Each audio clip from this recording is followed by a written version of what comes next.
Hey, John, thank you so much for joining me on this episode of Grow with the Flow. It's always a pleasure speaking with you. And Likewise. for our viewers and listeners over here, can you give us a little bit of background into your story and, a little bit about Learn to Recruit? Yeah, sure. I Thanks for having me, Manan. And so for me, I'm a San Francisco-based recruiter, actually born and raised from San Francisco. And then, like most people, I started at different recruiting agencies.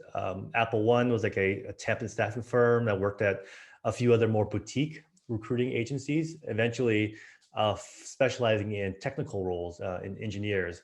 And usually after the third or fourth year in agency recruiting, I started to think, one day I'd wish I could just start my own recruiting firm Yeah. because I saw how much I was billing. I saw what my paycheck was. It was a big difference, right? I was working for a small piece of the pie.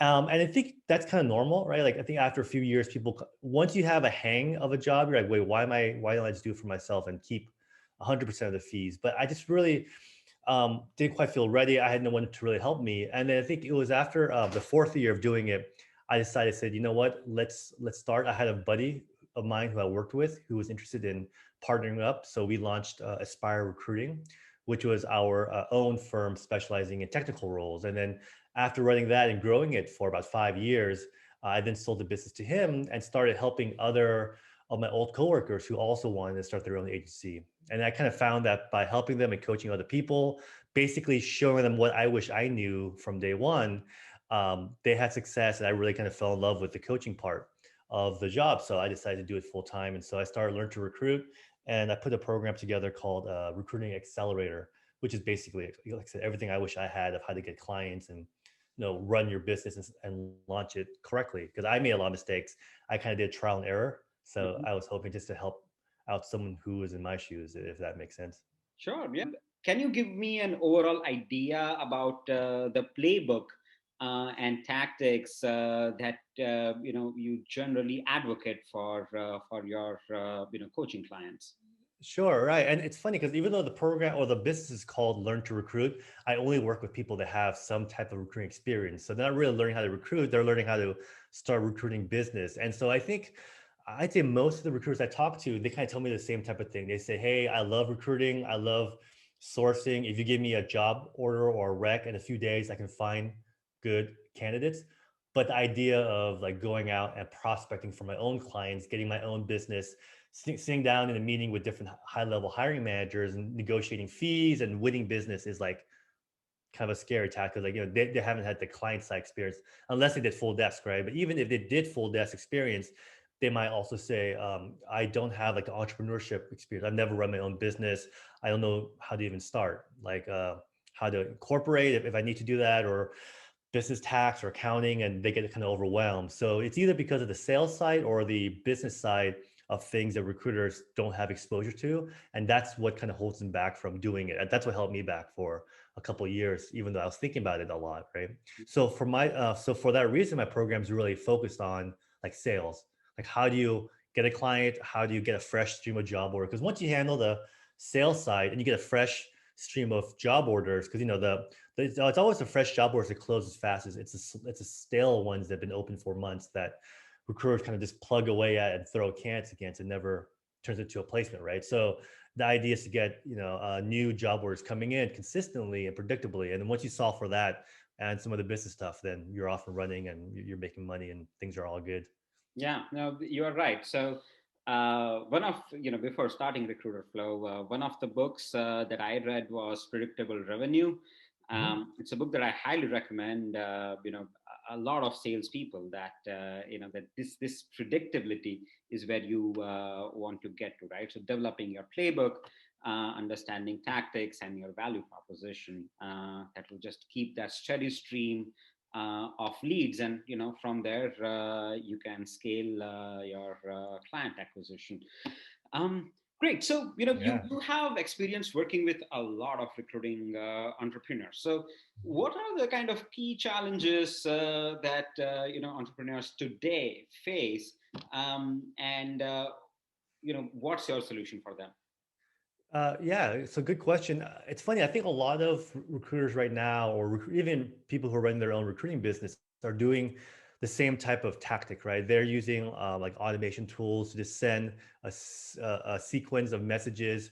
They all sound very similar. It's always like, "Hi, I saw your profile, love to connect with you," and then once you connect with them, they start sending you like sales messages, like, "Would you like to talk about your hiring needs?" Or "I specialize in what you do. I specialize in placing candidates in your industry. Love to have a short call about how we can help you."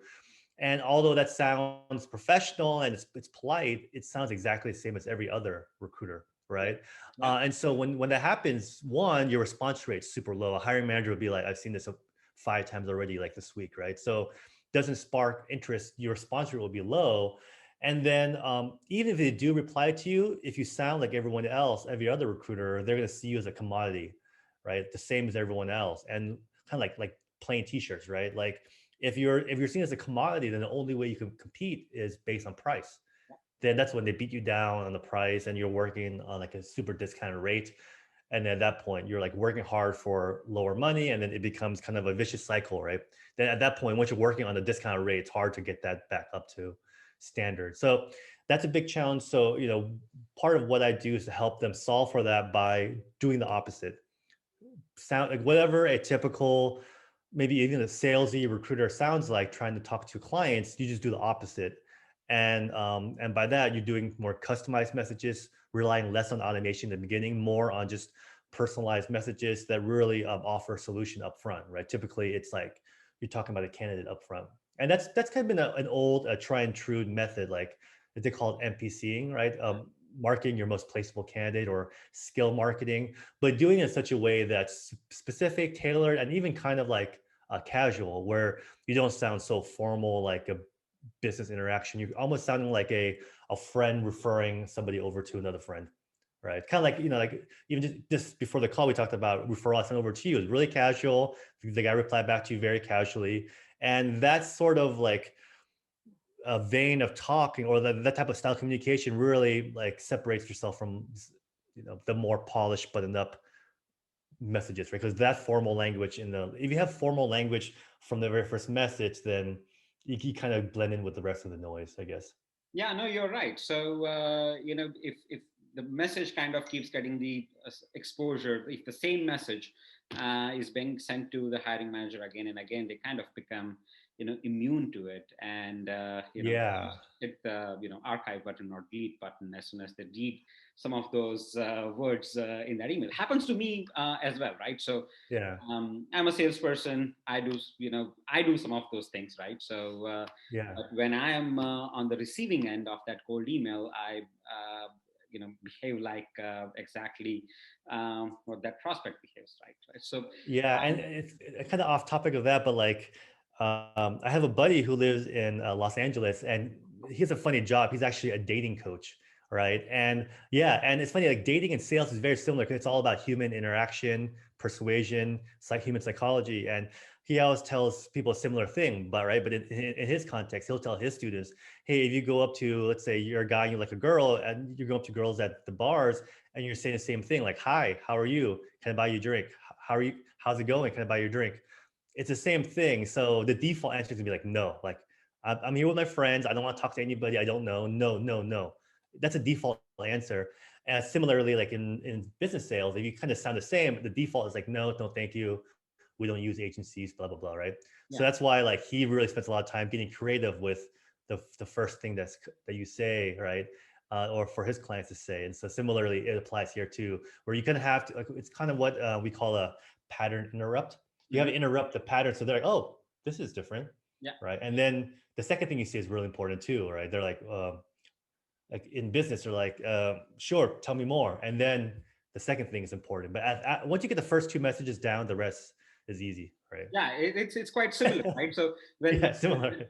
when you are at that bar, you're trying to create kind of an intrigue to get a conversation started, right? So you're pretty much Yeah. doing the same thing over here.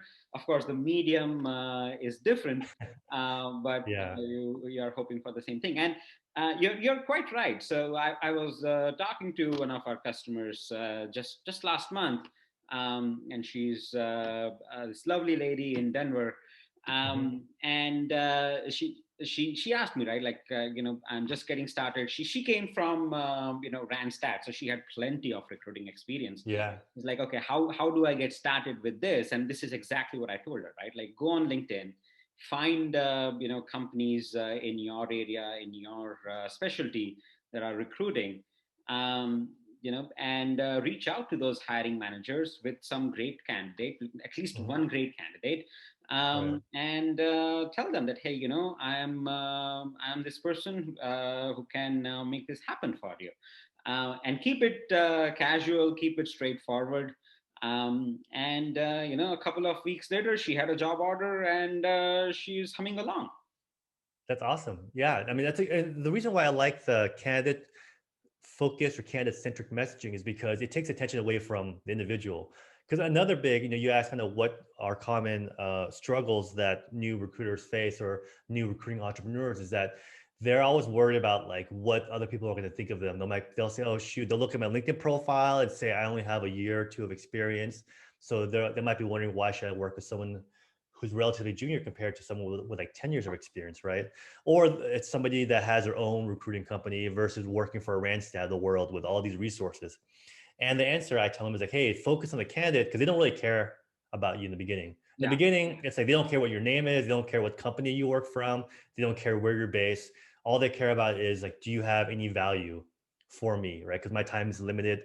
I get reached out by a lot of agencies. So what's your value offering, right? And so if you lead with value, like in this case, a candidate, then you're actually giving value or offering value versus the other way where you're talking about asking them for a call. You're like kind of in a way taking value, right? You're Yeah. asking for value. They're like, hi, can I have some time to schedule a half-hour call and talk to you and ask you all the questions about your hiring needs and your goals for Q1? And they're like, like you're asking for a meeting without offering something first, right? Yeah, exactly, right. So Yeah.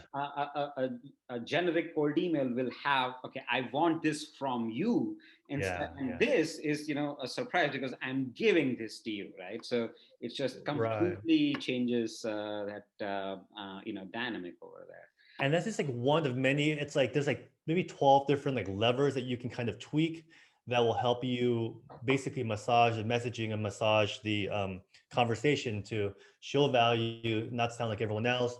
We do a lot of stuff that's like matching the conversation style of the person. Because if the hiring manager is a straight A shooter, they're like, what do you got for me? Right? Like one line, no, hi Manan, no, like how's it going? Thanks for reaching out. They're very like brief, then you have to adjust all your messaging to be like just that brief too. But if they're like very like a flowery, very warm and fuzzy type of personality, then you kind of have to mirror that too. And if you do it right, like people will, you'll connect a lot better, right? Because people, the old way of sales, the old way of doing business is like I should sell to people the way I want to be sold, right? Yeah. But that's actually not true because like in sales, there's like four main personalities, like a direct, alpha, like a CEO, boss type of straight shooter. There's like the warm and fuzzy that likes to talk about your weekend and doesn't want to talk about business until they kind of catch up with you first. There's another type that's more like laid back, like, hey, easygoing. And there's a fourth type that's more of a analytical person. Like, well, hey, I need all the data points to make an informed decision. Like, I need time to make a decision. I can't make a decision on the spot, right? So there's four main buckets of personalities. And if you sell to people that are like your personality, you're only going to be successful like 25% of the time, Yeah. right? Yeah. So the idea is don't sell the way that you want to be sold, sell the way that they want to be sold, right? And Yeah, you're absolutely right. So you said something that's quite interesting. So you mentioned 12 levers that you have to catch somebody's attention. Do you want to talk a little bit more about that?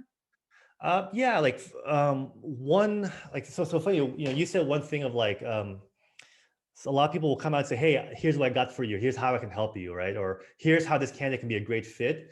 And that type of communication style is called very like, it's very optimistic. Yeah. Or like, hey, I know this person's gonna be a great fit. I know you're gonna love them.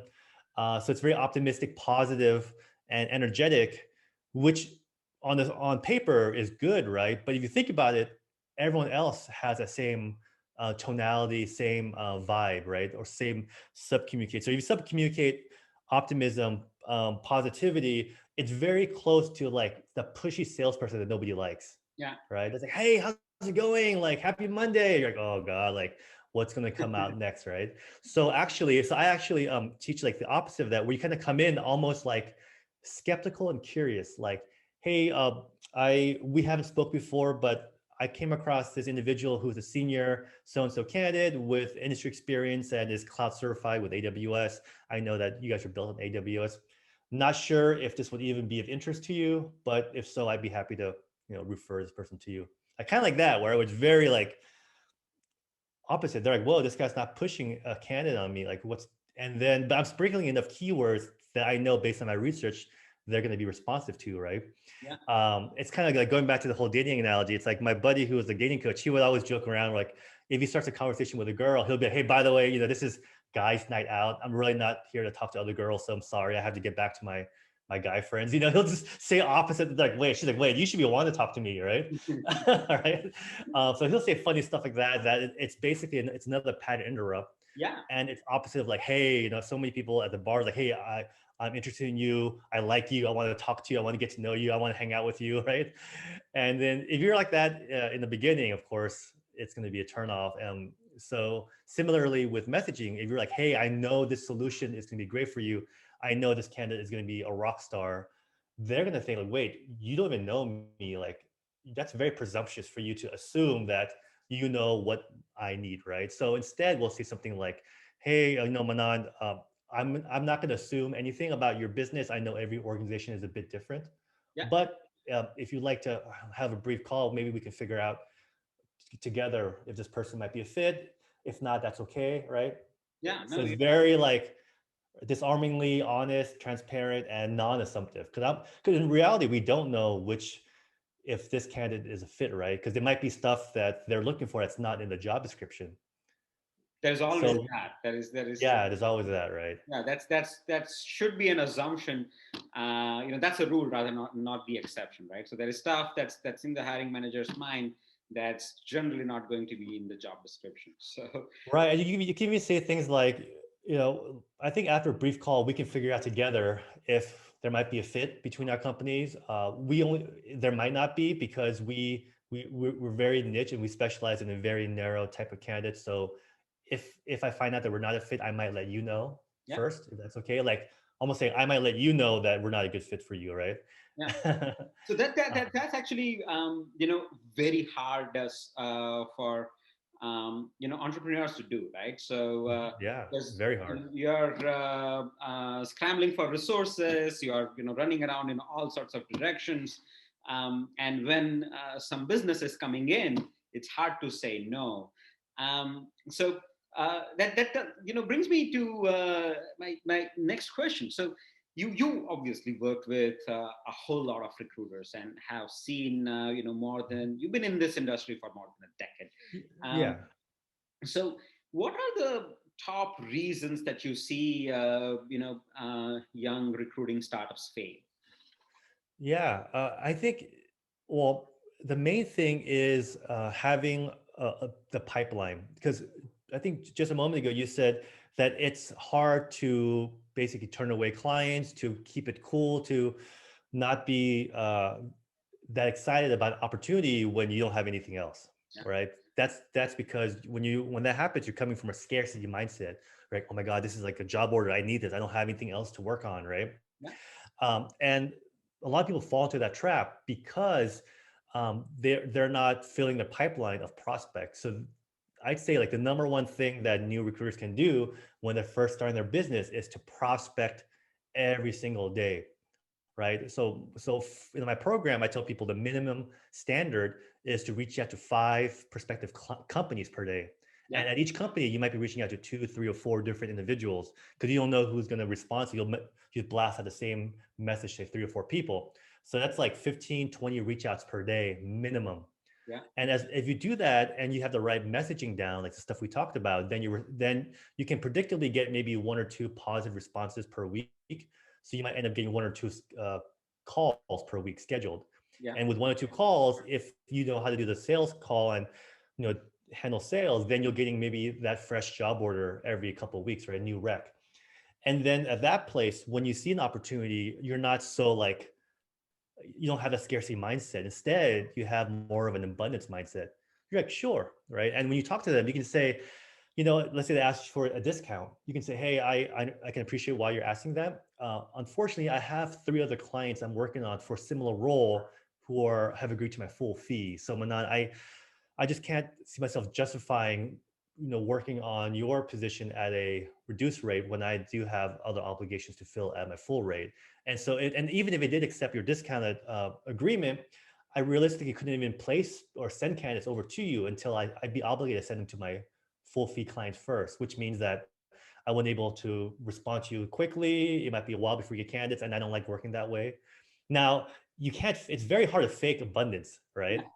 It's kind of like if you're the single guy and a girl's like, yeah, you want to hang out this weekend? You're like, well, let me look at my calendar. How about like 2 weeks from now? Because I'm just really booked up and you got nothing going on. It's very hard to fake that. She'll be like, yeah, right, right. She'll laugh. But if you really are busy and you are like, let's say like you have a very full social life and you're on dates you might be like, oh, I'm booked up this weekend. I'm out of town. Maybe like when I come back from Vegas, I'll reach out to you. And she's like, okay, all right. This guy doesn't need and that's very attractive, right? When they're like, this guy doesn't need to hang out with me. And similarly, when a potential client's like, wow, this recruiting agency doesn't need my business. Yeah. So the idea is like, I want their business, but I don't need it. But the only way to do that is by doing the hard work up front, which is to reach out to prospects every day. And I think the hardest part of doing that, because people say, yeah, I know, reach out. I know I should be doing my metrics, right? My KPIs. Everyone knows that. But there's a difference between common sense and common practice, right? Because here's a trap that most people fall into, and I definitely did, which is you prospect, you get some job orders. Like, yes, I got a client, they gave me 5 positions, and now they stop prospecting and they do full on recruiting. And they justify it by saying, they rationalize it by saying, well, this is what's the low hanging fruit. It's what's closest to the dollar, right? That's a Yeah. recruiting term. It's closest to the dollar. If I had a choice between prospecting or filling these positions, I'll get paid for filling these positions. So they pause or they really slow down and pump the brakes on prospecting. They fill 1 or 2 positions, other ones might fall off or get filled by another agency. And now they're back to square one. Now they have to go back and prospect again. So they have this ups and downs, like a roller coaster, right? So instead of doing that, what I teach is that you prospect even if you're slammed with job orders. You do some prospecting every day. You can pull back a little bit, but still do it, because at that point, when you're talking to a potential client, and let's say you have like 4 other clients, you have 8 open positions, and they start to like show you signs of not being an ideal client. They say, oh, we're not that responsive. We'll let you know. We only work for a discounted fee. Then it becomes easy to walk away from that business because you can say, hey, listen, I'm busy, unfortunately, and I don't think we're a good fit. And you really mean it because you are busy, right?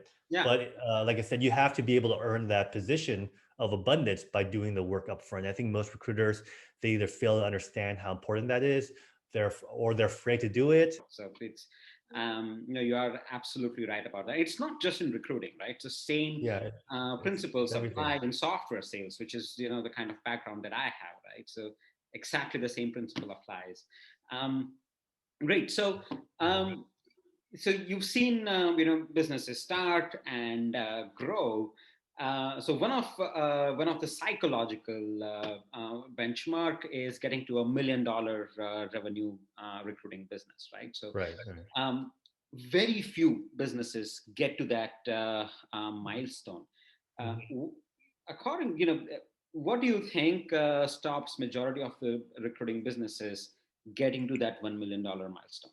Sure. Well, there's kind of 2 ways I look at it, right? First, because people ask me that as well, like, hey, how do I like get to 7 figures? And then what's funny is I'll ask him, okay, we can definitely talk, but there's ways I've done it and I've helped other people do it, but can you tell me why you want to get to that level?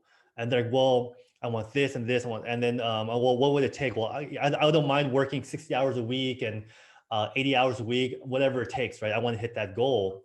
Then because as from a coaching perspective, I'm like, wait a second, I'm a little confused. When we first met, you told me that the reason why you want to quit your agency job, start your own business, is so that way you can have more time for your family, work-life balance, take vacations with your family. And now you're saying that you want to go, right? Because they're kind of caught in the hamster wheel of like hustle, hustle, hustle, grind, grind, grind. And in a way, like they leave their recruiting job and then start their own business to work even more hours. And so, so one, I want to make sure that that's their ultimate goal.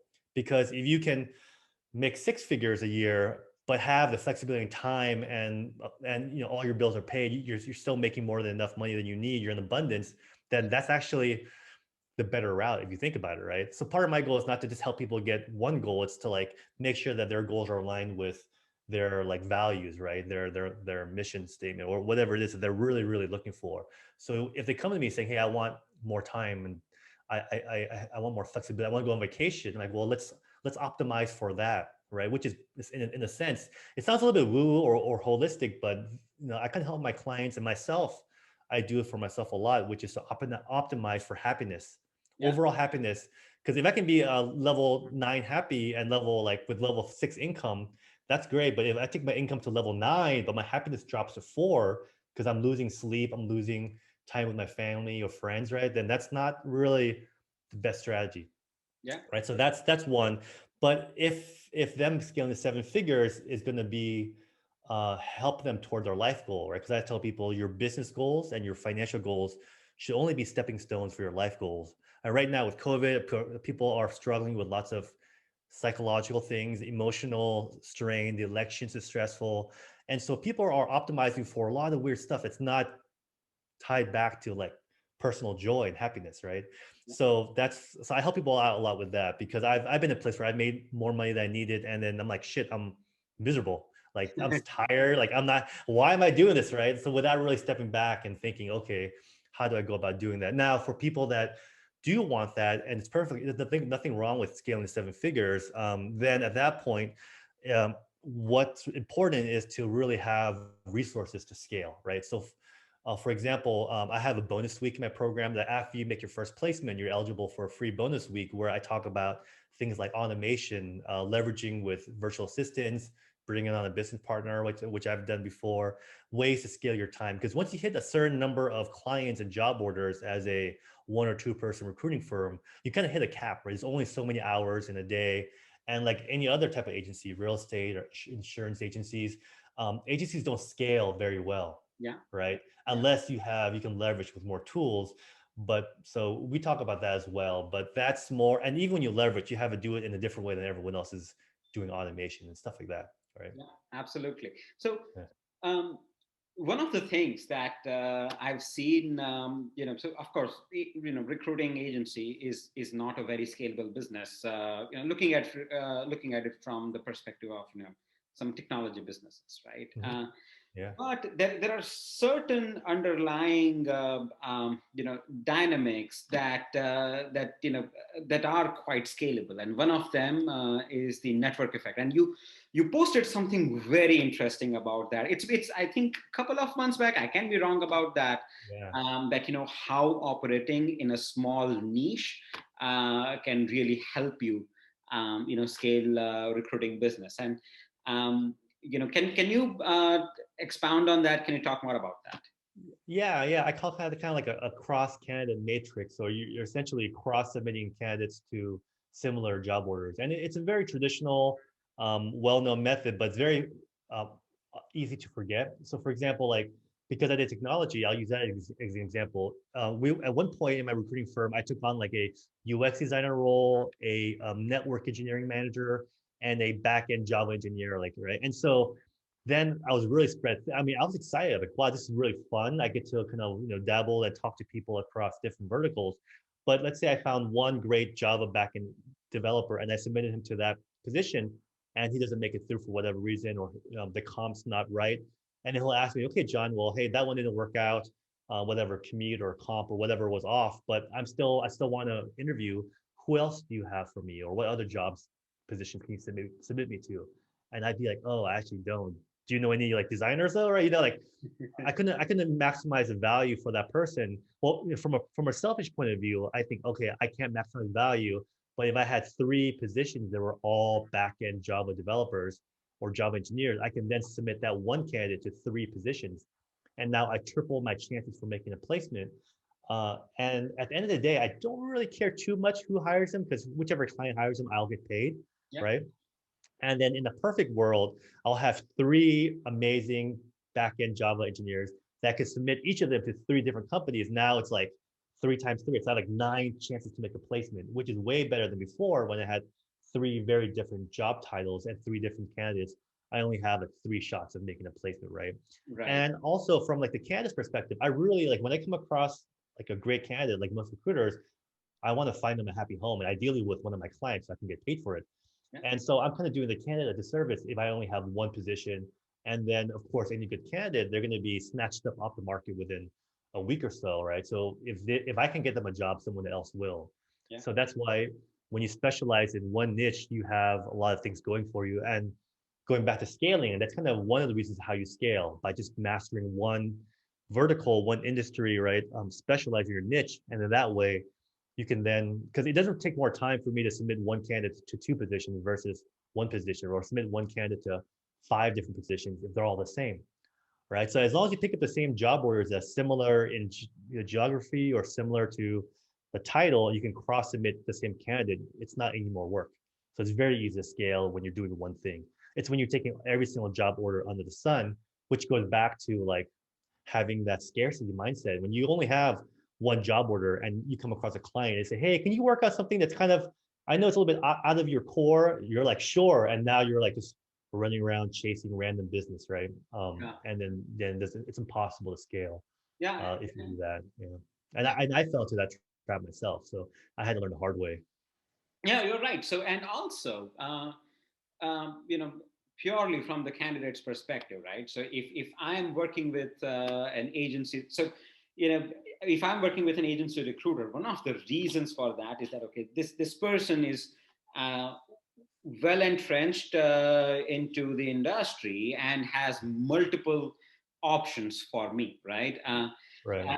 If you have just one position for that person, there is nothing to set you apart from an internal recruiting talent acquisition person, right? So they work with just one company, they have just one position for you, as against to working with an agency recruiter who can present you with multiple different options. Yeah. And you can go through that whole process because job hunt is a stressful process, and at the end of it, your as a candidate, your goal is to maximize whatever your criteria is, right? Like maybe minimize your travel time, maximize your compensation, whatever it is, right? So, and for that, you need to go through you need to be presented with multiple options and then pick the best one. And that's the benefit that I think that an agency recruiter that's really narrow in their focus can give to those candidates. Yeah. And I think like what comes to mind is like, yeah, it helps the recruitment process in really 2 ways. One is that the more specialized you are, the candidate can tell in a very short amount of time, maybe a minute or less, that you understand their world, right? So, for example, if they're a cloud person, you're talking about Docker and Kubernetes and containerization, and they're like, this guy understands my world, right? And so then that conversation, they automatically treat you differently than every other run-of-the-mill recruiter, where they're like reading off a job description criteria, but they don't really understand what the technology means. So, right. So they're kind of faking it. So people can tell when you're faking it. So one, that helps the initial call go well with the candidate. They'll most likely want to work with you over someone who's doesn't quite understand their world. And two is that when you are, I think, specialized in a niche and you have many places where you can submit the candidate, like that's the ultimate goal. Where if you have a great candidate, you're keeping them so busy interviewing for your clients that you book up their calendar so they don't have time to book other interviews for other agencies where Yeah. another recruiter calls them the next day and they're like, oh man, I'd love to interview, but my schedule is booked this whole week, right? Maybe next week. And by next week, they're already like in final rounds with your client, right? So that's a way that you can kind of keep your candidate busy. And I think same thing for the client. When you talk to a potential client, they can tell within a minute if this is really is in your wheelhouse or if you're just kind of faking it, right? Yeah. So Yeah, no, we released a few email templates for outreach to prospective clients. And one of the things that we wrote over there is that, talk in their language, right? So if you're reaching out to, let's say, a VP of sales, and you're pitching a candidate, tell them, that, okay, that this person has this much quota attainments, and, this is what their brag book looks like. This is what Yeah. the kind of geographies that they operate looks like. This is the kind of contracts look like. So, right from the first interaction, make sure that you let the other person know, apart from the fact that, of course, that I researched about you, Yeah. that, kind of like I know my shit, that kind of a thing. Yeah, and it's very clear, right? And the good thing is that and I love your example about the VP of sales because a lot of another reason that people are hesitant to start their own business in recruiting, even though it's their passion, their dream, they've been thinking about it for years, is because well, one, they always have an excuse, like the timing's never right. And of course, now they might say the timing's the worst. Why would I ever start a business in this economy or what's going on now? But it's funny because right now, the people I talk to, like some people who specialize in roles that are deemed essential, like are doing really well. Some recruiters are making a ton of money now because, like, for example, they'll do sales candidates, right? They'll specialize in sales or very technical sales.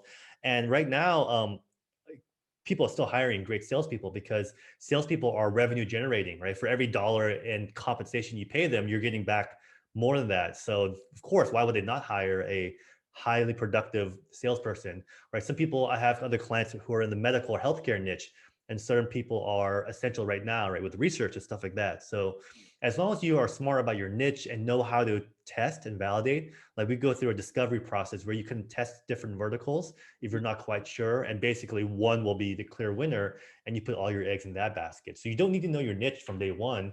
You can have a general idea or an area, but as long as you specialize in a niche that is seen as not essential, like roles like marketing positions, sometimes accounting can be difficult now because right, they might not need them as much, right? It might not be as or designer people. It's kind of tough. But other roles like sales, healthcare, some roles in finances are always in season, right? And there's always a market for exceptional candidates. So as long as you know that not only do you have to have a niche, but you need to have the ability to attract like the unicorns out there, the rock stars.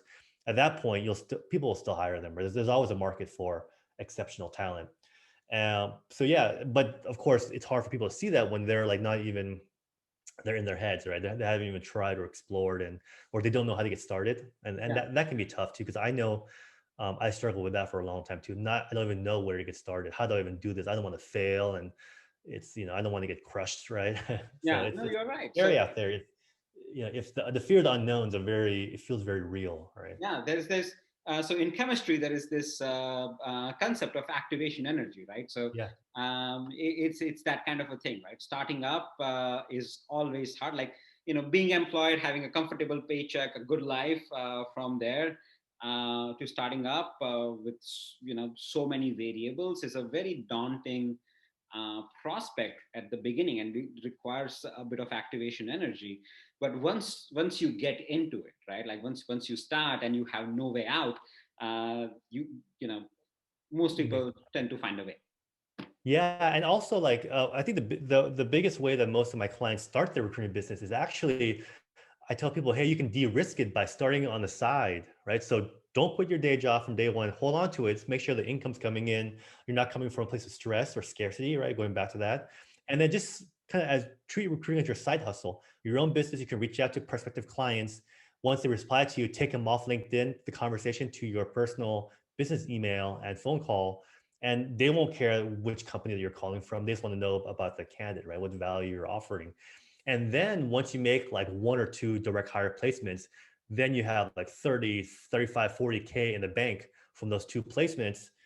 Then at that point, you'll have the confidence, the capital, the momentum. And once you get a taste of keeping 100% of a fee, it's hard to go back. You're like, this is I can't go back now, Yeah, yeah, right? And so that's a way to kind of dovetail, and at one point the math will be in your favor, where you're like, oh man, I got this new client for myself, and they're giving me 5 job orders, and if I don't work on every hour I don't spend filling these positions, I'm losing money, right? I'll make way more money filling those positions for myself than working for my employer. Then it becomes a no-brainer.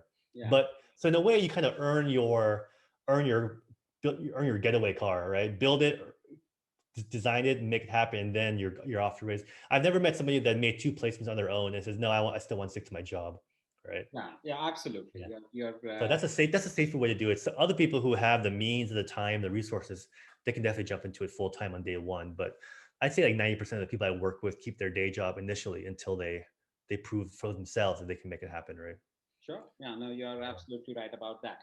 Um, so, you know, since we've been talking about recruiting startups all this while, so what advice would you give to John, 5 years back when he was just starting up Aspire, knowing what you know today? Yeah, I think the main thing would be to create a system or process in place that doesn't rely on my motivation or my willpower, right? Or my mood, right? So for, we talked about the importance of always prospecting and creating that pipeline of clients and job orders. For me, I did a great job of that when I was in a mood or when I was motivated. Instead, like, and over time, I create a process where, hey, I book, between 8 to 8:30 a.m. No matter what, I don't even open my email. I prospect, right? And then at at the end of the day, I spend half an hour, and all I do is I research opportunities. I put it on my CRM, and I'll reach out to them the next morning, right? Yeah. So by having those systems and processes, it removes the need for willpower, because it's a kind of for people who want to have like a weight loss goal or health goal for a new year, right? Pretty soon, like in January, you'll see everyone posting about fitness, and then by March they'll give up because they're really motivated for the New Year's resolution to get in shape, but motivation is not enough, Yeah. right? You No. need to have a system. Ideally, you have like a personal trainer, someone from the outside to give you accountability. In the beginning, it helps to have an external pressure, external force to motivate you, get that activation energy going, like you mentioned, and then later on, once you have momentum, you can do it yourself, right? But yeah, that would be the thing that I wish I started on day one. It took me a year or two to figure it out, but then eventually I had processes for everything, right? This time I did this time I did this. It's kind of like if you have a car and all your tires are like leaking air just a little bit and you can't patch it up, you have to like every day go to each tire and fill a little bit with air. So you have one tire for prospecting, one tire for like candidate reach out, right? One tire could be like reaching out to past candidates to see if they have any opportunities. Maybe they might be in a higher position, and another one for like submittals, right? So what have you? Your four main piece of your business. Every day you have to like fill in the air just a little bit, and if you just fill up a tire whenever you're in the mood, whenever it goes completely flat, then you're gonna have lots of roller coasters. You see a lot of recruiters struggling with ups and downs, and a lot of time, and it's really at the end of the day, you are your business. So Yeah. like week 6 of my program is all about optimizing your energy, your productivity as a person, as an individual, because if you are feeling bad, depressed, stressed, you're not getting good sleep, you don't have the mood, you're not in the mood, your motivation is waning. Like, doesn't matter how good your skills are, doesn't matter how good your messaging is, you're just not going to do it. It's going to, the wheels are going to fall off the bus for a while, right? So the big part of it is keeping your energy level, your mood high. So that's why beginning I relied too much on my mood, my motivation, my hustle. But Mhm. then when I would burn out or give up or lose motivation or feel defeated, it would just derail me for weeks. It would take me even more weeks to get back on track. So that would be my You're one right. advice. Have a process, have someone teach you a process that can show you and hold you accountable for at least the first few months until you have the habit in place. And once you have those habits, then they can run on autopilot, right? You're just used to working this way. Yeah, you're right. So, and since we are on this topic, when we we first went into lockdown in the later half of March, I couldn't go to my office where I had this setup. I was really disciplined, and it just threw off my rhythm. So I really struggled to get my work done in April, but somehow found my rhythm by mid-May. And one of the things that really helped me was this book called Deep Work. I'm not sure if you're Yeah. familiar with it, but it's Cal Newport, right? Yeah. yeah, Cal Newport, Yeah. brilliant guy, and it just really helped me, organize my day, organize my thought process in a way that I can extract the maximum amount of productivity out of my day, right? And it was a bit of a struggle, right, to get that process and practice into place, and being that disciplined about it in a new environment. But once you get into the rhythm of it, you are it's the same you, but you are doing so much more, right? So it's just Yeah. you're getting so much more out of your day. So yeah, it's if any one of you is struggling with that, I would highly recommend reading Deep Work. It's a really small book, I think just about 100 pages, but Yeah, I love that book. yeah, it Uh, can be life changing. yeah, I'm all about. It's funny, like I got more done doing 4 hours of deep work than like 10 hours of like scattered, right, or unfocused work. Another book that I read that I like is called Atomic Habits by James Clear, and he has one tip about that says, hey, have one location for one task because your brain makes associations with different. So, for example, if you use your couch for TV, don't work on your couch because your body will be like, hey, I'm on the couch. I should be on Netflix, not working. It's very hard to your brain starts losing that focus. So for me, like I only work at my desk. I literally, if I need to check a text, I'll go out and I have a comfortable lounge chair that's where I text from. I don't text from my desk. If I have a meditation pillow, so I don't meditate on my couch. So I have a spot on the couch for TV, so I only watch TV on that one, the end of the love seat. So it's really weird, but your brain will say, okay, I'm at my desk. I need to be working. It's very so you're kind of training your brain for like this location is associated with this task, right? Yeah. And that's one little hack. And so I talk about a lot of that stuff too. But yeah, it's like I had a client. I do coaching calls twice a week over Zoom for my clients, and I was telling him, I'm like, hey, how are you doing with your prospecting? He's like, to be honest, I didn't do it. I'm like, why not? I was like, well, it's like the election got me stressed.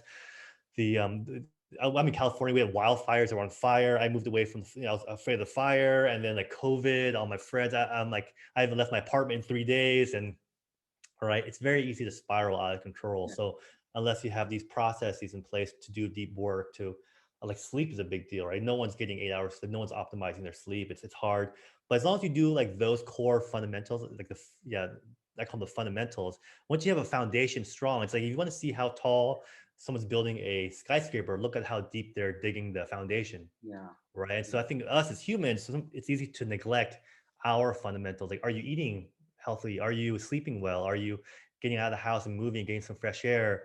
Are you spending enough time to do stuff that makes you happy? Friends, family, socialization, right? Humans are social creatures. Because I promise, if you're eating junk food, not sleeping, not spending time with anybody else, you're not spending time with your friends or family. Yeah, no matter what strategy or skills you have, it's not your output's going to be very suboptimal. And then you're going to feel bad, feel guilty, and you want to make yourself feel better by doing more of that bad stuff, by binging other stuff, and right, it gets tough. So a lot of my job is actually helping people get out of that funk. And I know because I was a master of falling into that trap and being falling into that funk. So snapping myself out was a big skill I had to learn for myself, and so I help people with that a lot too. So but yeah, deep work is one of the biggest things, especially in the mornings. Yeah, absolutely. Absolutely. Yeah. Um, Great. So, John, thank you so much for Thank taking the you. time out. It was a great conversation. If anybody has to find out more about you, where can they go? Yeah, thanks. You can go to learntorecruit.com, find me on LinkedIn, and reach out if you have any questions about recruiting. I have some free training I'd be happy to send over or anything like that. But the journey is tough, but it's like I always tell people that the journey to having your own business in recruiting or in any industry, it's harder than people think. Right? That's it's no surprise that most new businesses fail because you have to have all these things working for you, including yourself and your motivation and everything else. Right?